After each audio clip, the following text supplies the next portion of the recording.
ముసాయిదా బిల్లును అక్టోబర్ 9వ తారీఖున తీసుకురావడం జరిగింది.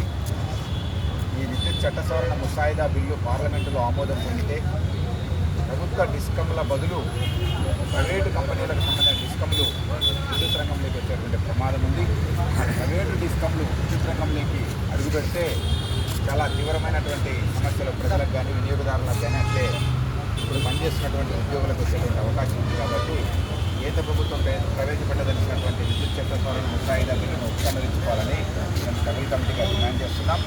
అట్లనే ఆంధ్రప్రదేశ్ విద్యుత్ సంస్థల్లో పనిచేస్తున్నటువంటి విద్యుత్ రంగంలో పనిచేస్తున్న కాంట్రాక్ట్ కార్మికులను సంస్థలో విలీనం చేసుకుని వారిని రెగ్యులరైజ్ చేయాలని చెప్పేసి మేము విద్యుత్ స్ట్రగుల్ కమిటీగా డిమాండ్ చేస్తూ ఉన్నాం.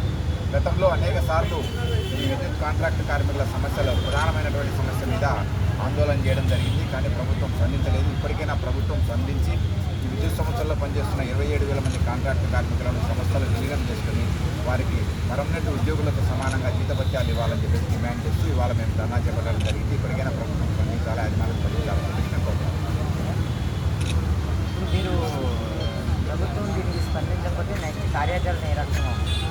ప్రభుత్వం స్పందించకపోతే దశల వారీగా ఈ సమస్యలు పరిష్కరించేంత వరకు వివిధ రూపాల్లో మా ఆందోళన కార్యక్రమాలు అనేటువంటి కొనసాగుతాయని చెప్పేసి తెలియజేస్తున్నాం. సుమారు ఎప్పటి నుంచి ఉంటాయని మీరు అభిప్రాయం? వచ్చే అసెంబ్లీ సమావేశాల సందర్భంగా లేదా తదనంతరం కూడా ఒక దశల వారీగా ఒక దీర్ఘకాలిక కార్యక్రమాలు అనేటువంటి మా కాంట్రాక్ట్ కార్మికుల సమస్యల పరిష్కారం కోసం చేపట్టాలని చెప్పేసి కమిటీగా మేము నిర్ణయం తీసుకున్నాం. ఆ దిశగానే మేము ముందుకెళ్తాం.